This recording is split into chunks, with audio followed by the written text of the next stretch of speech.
In 2029 to 2030, Putin's army could attack NATO, which is why it is so important for the alliance members to provide themselves with weapons today, especially given the growth in the number of the Russian armed forces.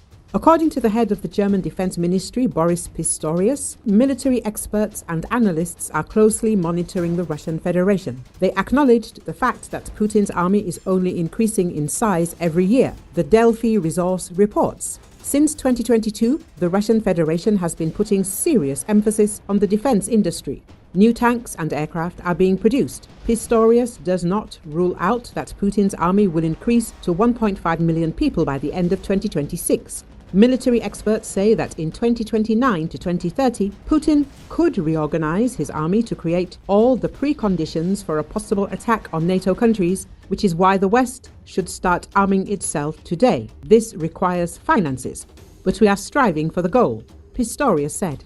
The minister also highlighted ongoing hybrid threats to Germany, including infrastructure attacks, maritime activities, and social media disinformation campaigns. He specifically pointed to Russian attempts to influence German politics through the support of certain political parties.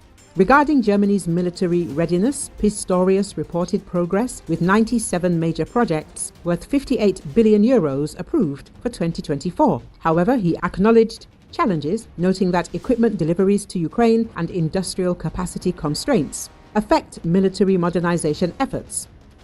Critical military hardware such as Leopard tanks requires up to 2.5 years for delivery, while frigates and submarines take 6 to 8 years.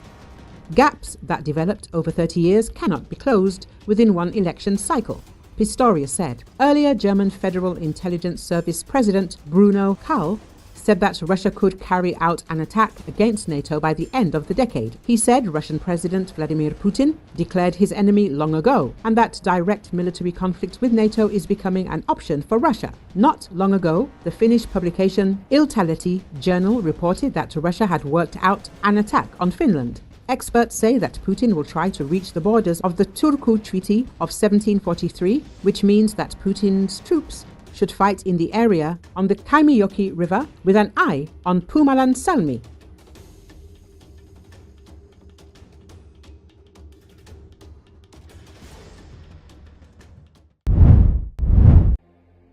The Kremlin said Thursday they were watching closely all statements and rhetoric coming from U.S. President Donald Trump, a day after he threatened Moscow with further sanctions if an agreement isn't reached to end the fighting in Ukraine.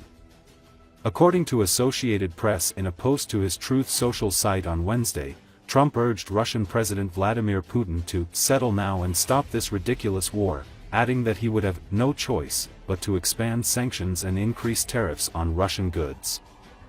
During his regular call with journalists on Thursday morning, Kremlin spokesman Dmitry Peskov said these threats were nothing new. Trump, in his first iteration of his presidency, was the American president who most often resorted to sanctions methods.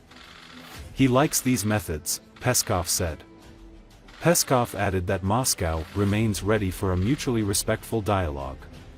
Особо каких-то новых элементов мы здесь не усматриваем. Вы знаете, что Трамп в первую итерацию своего президентства был президентом Америки, который наиболее часто прибегал к санкционным методам. Ему нравятся эти методы, по крайней мере, они ему нравились в ходе его первого президента. А так мы очень внимательно наблюдаем, конечно, за всей риторикой, за всеми заявлениями. Мы фиксируем тщательно все нюансы. Мы остаемся готовы к диалогу, об этом президент Путин неоднократно говорил, к равноправному диалогу, к взаимоуважительному диалогу. Этот диалог имел место между двумя президентами, опять же, в бытность первого президентства Трампа. И ждем сигналов, которых пока не поступало. Мы всегда будем помнить и никогда не забудем помощь Соединенных Штатов во время Великой Отечественной войны. И надеемся, что американцы и президент Трамп разделят с нами радость празднования 80-летия Победы.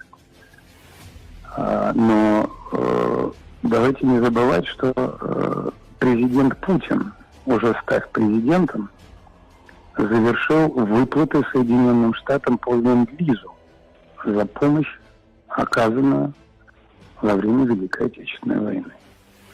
Это тоже был бизнес.